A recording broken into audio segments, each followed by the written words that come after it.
n'importe quoi à n'importe qui. Dites-moi, est-ce que vous pensez que c'est vraiment possible de faire une chose pareille?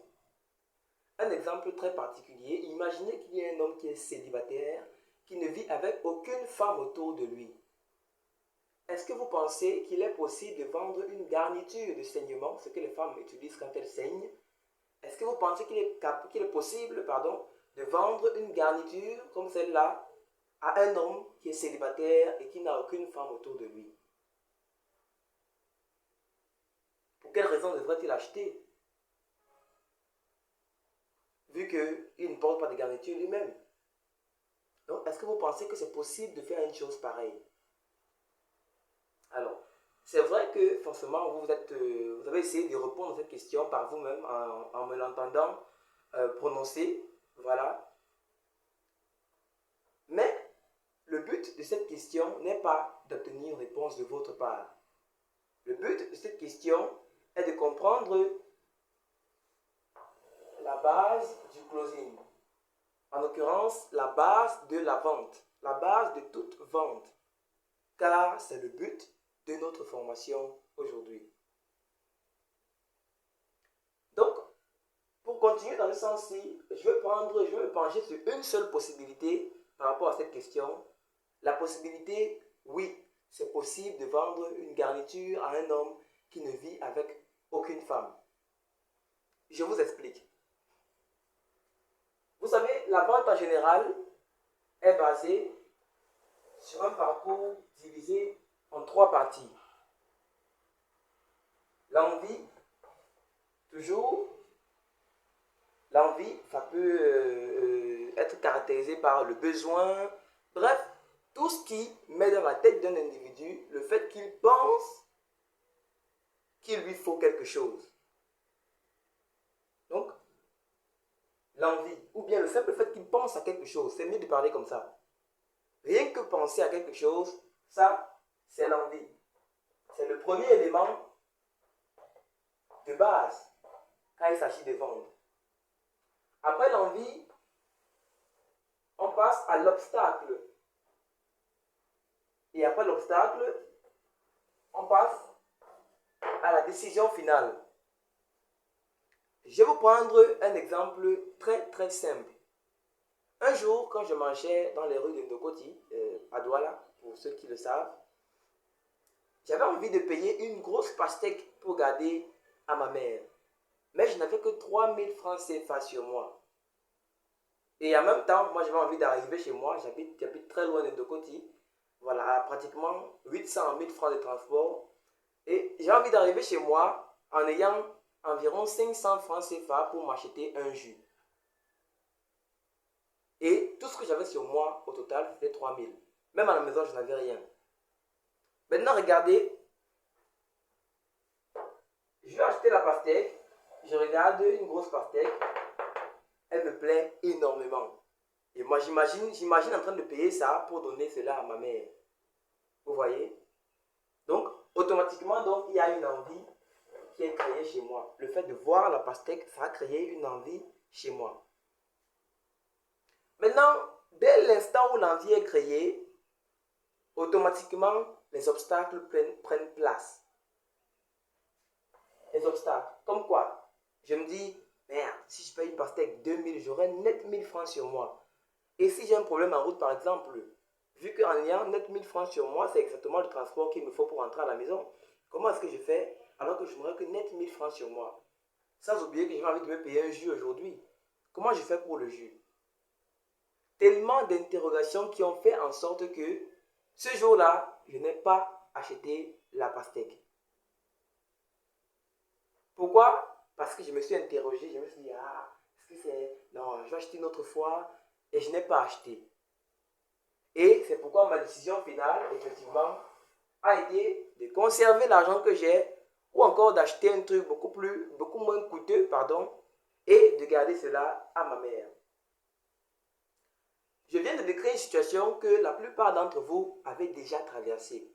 En fait, que tout le monde traverse, peu importe votre niveau social, vous avez forcément fait face à une situation où vous avez eu envie de quelque chose, mais au final, en passant par de tonnes de discussions qu'il y a eu entre vous, avec vous-même, pardon, vous avez fini par prendre la décision de ne pas acheter ou parfois même d'acheter. Mais prenons un peu mon cas, moi qui au final ai décidé de ne pas acheter. Je suis quitté d'une envie, je suis allé à l'obstacle, je suis passé par les obstacles, pardon, et j'ai terminé par une décision négative. Maintenant, regardons un peu les choses, pardon, du point de vue de celui qui vend la pastèque. Celui qui vend la pastèque, son but c'est de vendre. Ça veut dire qu'il aurait énormément gagné si moi, j'achetais la pastèque. Donc si ma décision était positive à la fin. Donc d'un point de vue du vendeur, si vous êtes le vendeur de pastèque, demandez-vous un peu, qu'est-ce qui aurait pu faire en sorte que je quitte d'une envie et malgré les obstacles qu'il y a eu dans ma tête, je me retrouve en train d'avoir une décision positive. Tout simplement, c'est ici qu'intervient le closing. Le closing. Et c'est par là que je commence pour vous expliquer, pour vous exposer ce qu'est réellement la base du closing, la base de la vente. Le closing, c'est l'élément qui va venir ici, au niveau des obstacles, uniquement les obstacles, vous voyez, et qui va m'empêcher de dériver. Ça veut dire, quand je me demande par exemple que, mais comment est-ce que je vais faire pour pouvoir rentrer alors que je n'aurai que 1000 francs net sur moi? S'il y avait un closer ou une closeuse devant moi pour me vendre ce produit-là, qu'est-ce qu'elle aurait dû faire là, par exemple? Le simple fait de me dire, non mais quand même c'est votre mère, c'est important de lui faire plaisir de temps en temps. Et en plus, vous aurez quand même encore 1000 francs pour rentrer chez vous. Donc je pense que le meilleur choix pour vous, c'est d'acheter la pastèque. Et quand vous allez arriver à la maison, elle sera très contente, vous allez voir, elle va sourire. Je ne sais pas si vous voyez un peu. Dès l'instant où il y a quelqu'un ici, le closer ou la closeuse, pour comprendre les différentes inquiétudes qui me servent d'obstacle et pour détourner ces inquiétudes-là de la direction négative, vous voyez un peu, automatiquement, j'ai énormément plus de chances de céder et d'avoir une décision positive, c'est-à-dire d'acheter le produit. Cela est valable pour les cas les plus basiques, mais aussi pour les cas les plus extrêmes. Ça veut dire que c'est le même principe qui peut, dans certains cas, pousser un homme célibataire qui n'a aucune femme autour de lui à acheter une garniture. Sauf que bien sûr, dans ce cas-là, il s'agira de créer une envie par vous-même, étant donné qu'il n'est pas une femme, donc aucune envie pour une garniture. Donc il faudra donc créer cette envie-là. Après avoir créé cette envie, il faudra être là pour l'encadrer quand il sera face aux obstacles et à la fin donc le diriger vers la décision positive, acheter cette garniture-là. Dans ce que je viens d'expliquer, il y a un élément très important que vous devez retenir, c'est que la vente, ce n'est pas la magie. Le closing qui intervient ici, ce n'est pas de la magie. Ça veut dire qu'il est impossible, laissez ça, que vous arrivez quelque part, vous voyez quelqu'un, vous apprenez un speech par cœur, vous arrivez sur les lieux et vous réussissez à le faire acheter n'importe quoi. C'est impossible. Le closing, en réalité, la vente, en réalité, ça se passe dans la tête de l'acheteur. Pas vous le vendeur. Vous voyez? De l'acheteur, pas vous le vendeur. Tout ce qu'un closer, tout ce qu'un vendeur fait, c'est de manipuler, de positionner les différentes idées, les différentes envies qu'il y a dans la tête du potentiel acheteur. Vous voyez?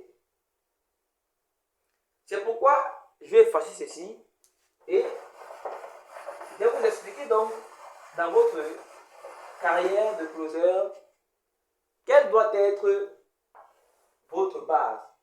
Lorsque vous êtes face à un client, dites-vous toujours ceci, que vous n'avez qu'une seule et unique ligne de vente. Retenez bien la ligne de vente.